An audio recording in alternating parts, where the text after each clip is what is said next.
नमस्कार। VK study point में मैं विकास पाठक आपका स्वागत करता हूं। देश की एकता के सूत्रधार सरदार पटेल के बारे में आज हम बात करेंगे। पटेल नवीन भारत के निर्माता थे।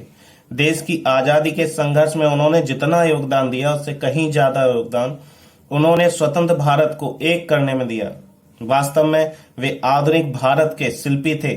जिस अदम्य साहस, असीम शक्ति से उन्होंने नवजात गणराज्य की प्रारंभिक कठिनाइयों का समाधान किया, उसके कारण विश्व के राजनीतिक मानचित्र में उन्हें अमिट स्थान मिला। भारत की स्वतंत्रता संग्राम में उनका महत्वपूर्ण योगदान था। नीतिगत दृढ़ता के लिए राष्ट्रपिता महात्मा गांधी ने उन्हें सरदार और लौह पुरुष जैसी उपाधियां दी। वल्लभ भाई पटेल ने आजाद भारत को एक विशाल राष्ट्र बनाने में उल्लेखनीय योगदान दिया। गृह मंत्री बनने के बाद भारतीय रियासतों के विलय की जिम्मेदारी उनको सौंपी गई थी।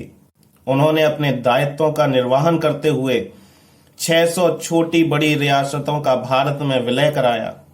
रियासतों का विलय स्वतंत्रता से पहले ही चल रहा था। निर्विवाद रूप से पटेल ने इसमें विशेष योगदान दिया। स्वतंत्र भारत के पहले 3 साल सरदार पटेल ने देश के उप प्रधानमंत्री, गृह मंत्री, सूचना प्रसारण मंत्री रहे। पटेल ने भारत संघ में उन रियासतों का विलय किया जो स्वयं में संप्रभुता प्राप्त थीं। 15 अगस्त 1947 तक हैदराबाद, कश्मीर और जूनागढ़ को छोड़कर शेष भारतीय रियासतें भारत संघ में सम्मिलित हो चुकी थीं, जो भारतीय इतिहास की एक बड़ी उपलब्धि थी।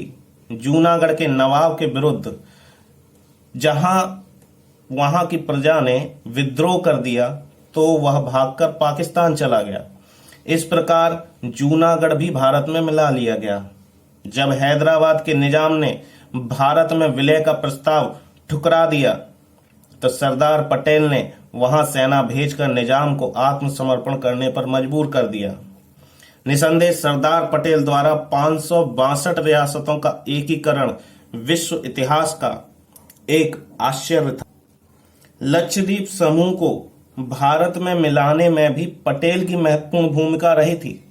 इस क्षेत्र के लोग देश की मुख्य धारा से कटे हुए थे और उन्हें भारत की आजादी की जानकारी 15 अगस्त 1947 के कई दिनों बाद मिली। हालांकि यह क्षेत्र पाकिस्तान के नजदीक नहीं था, लेकिन पटेल की दूरगामी सोच के अनुसार उनको लगता था कि पाकिस्तान इस पर अपना दावा कर सकता है।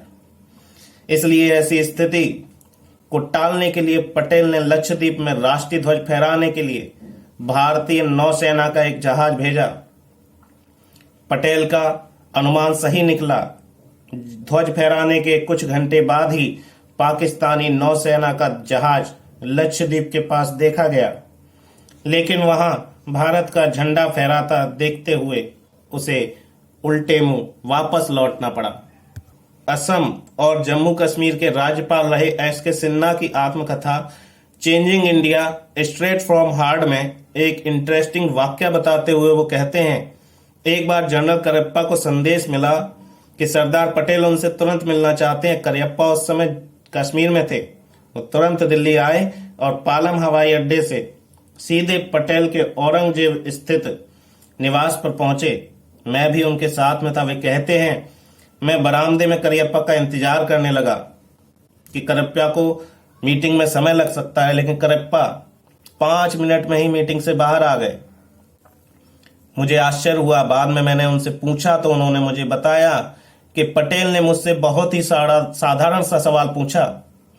उन्होंने पूछा कि हमारे हैदराबाद ऑपरेशन के दौरान अगर पाकिस्तान की तरफ से कोई प्रतिक्रिया आती है तो क्या आप बिना किसी अतिरिक्त सहायता के उसका सामना कर पाएंगे?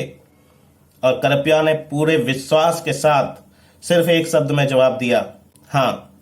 बस फिर क्या था, बैठक खत्म हो गई। अगर आपको ये वीडियो पसंद आया हो और आप